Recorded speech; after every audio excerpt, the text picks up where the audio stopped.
질문이 많은 아이는 정말 영재일 가능성이 많죠. 그래서 질문이 많을 때 살펴봐야 할 영재 징후 3가지가 있는데요. 자기소개 부탁드립니다. 안녕하세요. 저는 김현주입니다. 18년 동안 초등학교에서 아이들을 가르치고 있고요. EBS에서 다양한 문해력 관련 문항집을 만들면서 아이들 문해력 신장에 힘을 쏟도록 연구하고 있습니다. 최근에는 엄마가 만드는 책 읽기의 기적을 집필하면서 어머니들이 아이들에게 어떻게 하면 책 읽기로 아이들을 도와줄 수 있을지 같이 양육에 대해서 연구하고 있습니다. 아이가 책을 읽은 후에 꼭 해줘야 할 것이 있나요? 이런 질문들 정말 많이 해주시는데요. 책을 읽히는 것뿐 아니라 아이들과 함께 이렇게 상호작용하려고 생각하시는 것만 해도 정말 좋은 부모님이라고 생각합니다. 먼저 책을 읽은 때 질문할 때에는요, 아이들에게 어떤 지식이나 알고 있는 것을 점검하는 식이 아니라 아이와 함께 그 내용을 공유하고 또 재미있게 이야기하는 형식으로 해주시는 게 좋습니다. 가령 부모님들이 어떤 영화나 드라마를 보았을 때 그 내용을 확인하거나 어떤 점검하기 위해서 하는 게 아니라 그거를 같이 보고 공감하면서 이야기하는 것 자체가 너무 재밌잖아요. 그리고 같은 경험을 가지고 있는 것만 하더라도 서로 굉장히 특별한 유대감을 나눌 수 있거든요. 그래서 이 포인트가 어떤 지식을 확인하고 어떤 향상시켜 주려는 목적보다는 그냥 너무나 그 같은 주제를 가지고 이야기하는 거에 포인트를 두고 계시면 훨씬 더 자연스럽게 하실 수 있습니다. 그래서 질문을 하실 때 아이와 먼저 같은 책을 읽어보시고 부모님들이 읽으시면서 질문이 떠오르는 부분이나 자연스럽게 생각나는 그런 질문들이 있으실 거예요. 그런 질문을 자연스럽게 해주시는 것이 가장 좋고요. 그래도 나는 어떤 질문을 해야 될지 모르겠다라고 하실 때는요, 감정이나 생각이나 관계나 상상에 관한 이런 정답이 없는 질문을 해주시는 것이 좋습니다. 예를 들면 강아지 똥을 읽고 나서요, 주인공이 누구였어? 왜 이런 얘기를 했을까? 이런 닫힌 질문보다는요, 너가 강아지 똥의 입장이었다면 마음이 어땠을까? 이런 이야기 들었을 때 너는 마음이 어때? 너는 이런 취급을 받았을 때 어떻게 말하는 게 더 좋을 것 같아? 라는 이런 감정이나 생각에 대한 이야기를 해주시는 것이 훨씬 좋습니다. 그럴 때 아이들은 엄마가 나랑 같은 이야기를 읽었구나, 그래서 같이 이렇게 공감하고 있구나, 이런 격려와 위안을 받으면서 훨씬 더 풍부한 이야기를 할 수 있을 것 같습니다. 그래서 책을 읽은 뒤에 던지면 좋은 질문을 5가지로 제가 생각해 봤는데요. 첫 번째는 느낌을 묻는 질문을 하는 것입니다. 읽으면서 어떤 장면이 제일 인상 깊었어? 넌 읽을 때 기분이 어땠어? 슬픈 기분이 들었어? 아니면 유쾌한 기분이 들었어? 이런 감정과 독서 경험을 자연스럽게 연결해 줄 수 있기 때문에 이런 질문이 굉장히 좋습니다.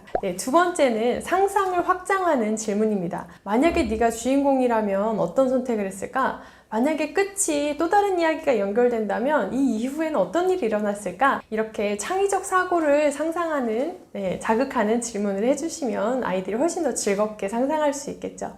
세 번째는 가치 판단 질문하는 겁니다. 이 주인공이 이 결정을 한 거는 잘한 걸까? 옳은 선택이었을까? 아니면 이 이야기에서 정말 중요한 가치는 무엇일까? 이런 질문을 하면서 아이들이 가치관을 좀 더 단단하게 또 소중한 가치를 함양할 수 있도록 도와주시는 것이 좋습니다. 네 번째는요, 비교와 연결 질문입니다. 이 이야기는 우리가 이전에 읽었던 이야기랑 어떤 점이 비슷할까? 또는 이전에는 이런 부분이 있었는데 이 이야기와 이 이야기의 차이점은 뭘까? 이런 걸 찾아보면서 아이들이 서로 간의 이 공통점과 차이점을 비교하면서 읽을 수 있습니다. 마지막으로 5번째는요, 질문을 만들어 보는 거죠. 너가 다른 사람한테 이 책을 소개한다고 한다면 어떤 질문으로 시작할 수 있을까? 라든지 아니면 너라면 어떤 질문을 해보고 싶어? 이렇게 질문을 서로 만들어 보고 공유하는 걸 통해서 아이들이 책을 더 깊고 따뜻하게 읽을 수 있습니다. 근데 이렇게 질문을 처음 할 때요, 아이들이 보통 반응이요, 몰라? 라든지 또 어머니들이 되게 실망스러워 할 만한 반응을 보이는 경우가 있거든요. 그래도 괜찮습니다. 아이들이 처음 그 부분에 대해서 길을 아직 뚫지 않았기 때문에 길을 몰라서 그럴 수 있어요. 그럼 자연스럽게 부모님이 이렇게 길을 내주시면서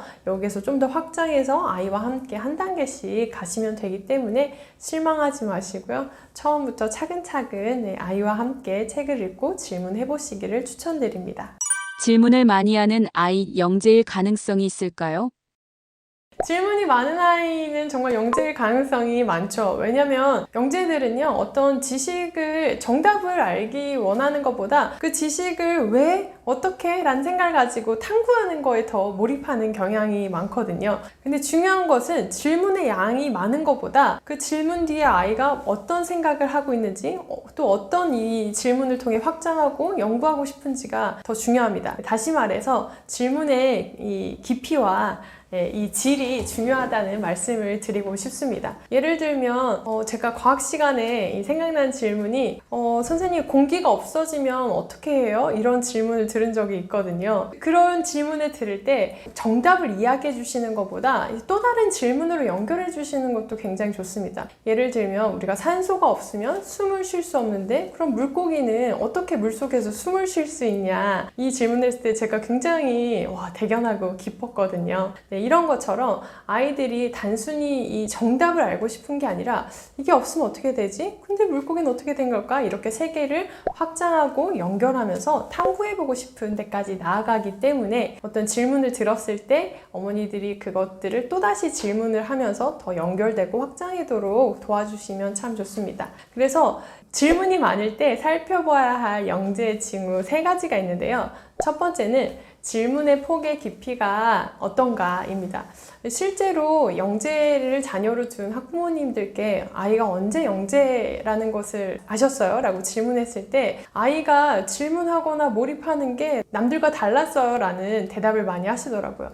질문을 들었을 때 이런 생각의 질문도 할 수 있구나, 이럴 정도로 왜 이 상태 자체에 대한 이 질문과 함께 이걸 넘어서서 확장시켰을 때는 어떻게 되지? 이게 정말 이렇게 될까? 라는 질문들을 많이 한다는 거죠. 두 번째로는요, 기존의 정답에 대한 의문을 제기하는 경우가 많습니다. 정답이 나와 있는데도 정말 그렇게 되나요? 이게 정말 그런가요? 라는 의문을 제기하면서 기존에 나와 있는 정답이나 또는 그것에 대해서 다른 방향으로 생각해 볼 수 있지 않을까 하는 이 의문을 많이, 호기심을 품게 된다는 거죠. 그리고 세 번째로는 창의적인 질문을 참 많이 합니다. 만약 이게 진짜라면 이 방법에서 이렇게 한번 시도해보면 어떨까? 라고 전혀 생각지 못했던 다른 방법으로 이걸 확장해보고 싶어 하는 경우가 많은데요. 자기가 이 막연한 상상뿐만 아니라 자기 알고 있던 어떤 논리를 결합시켜서 그것이 상상이 실제가 되도록 창의적으로 발산할 경우에는 아이들이 영재성을 충분히 갖고 있다라는 생각을 할 수 있습니다. 근데 부모님들이 반대로 우리 아이는 질문은 많은데 말도 안 되는 이 엉뚱한 얘기만 해요. 이거는 전혀 아니지 않을까요? 라고 하는데요. 아이들이 아직 자라면서 완성되지 않았기 때문에 질문이 엉뚱하고 말도 안 되는 이야기들이 많을 수 있습니다. 근데 그게 처음 시작이어서 그렇기 때문에요. 질문의 어떤 완벽성을 추구하시기보다는 질문 자체로 아이가 어떤 세계의 현상에 호기심을 가지고 그것에 대해서 질문을 품었다는 것 자체로 많이 응원해 주시고 그것들이 더 확장되고 연결될 수 있도록 도와주시는 게 좋을 것 같습니다.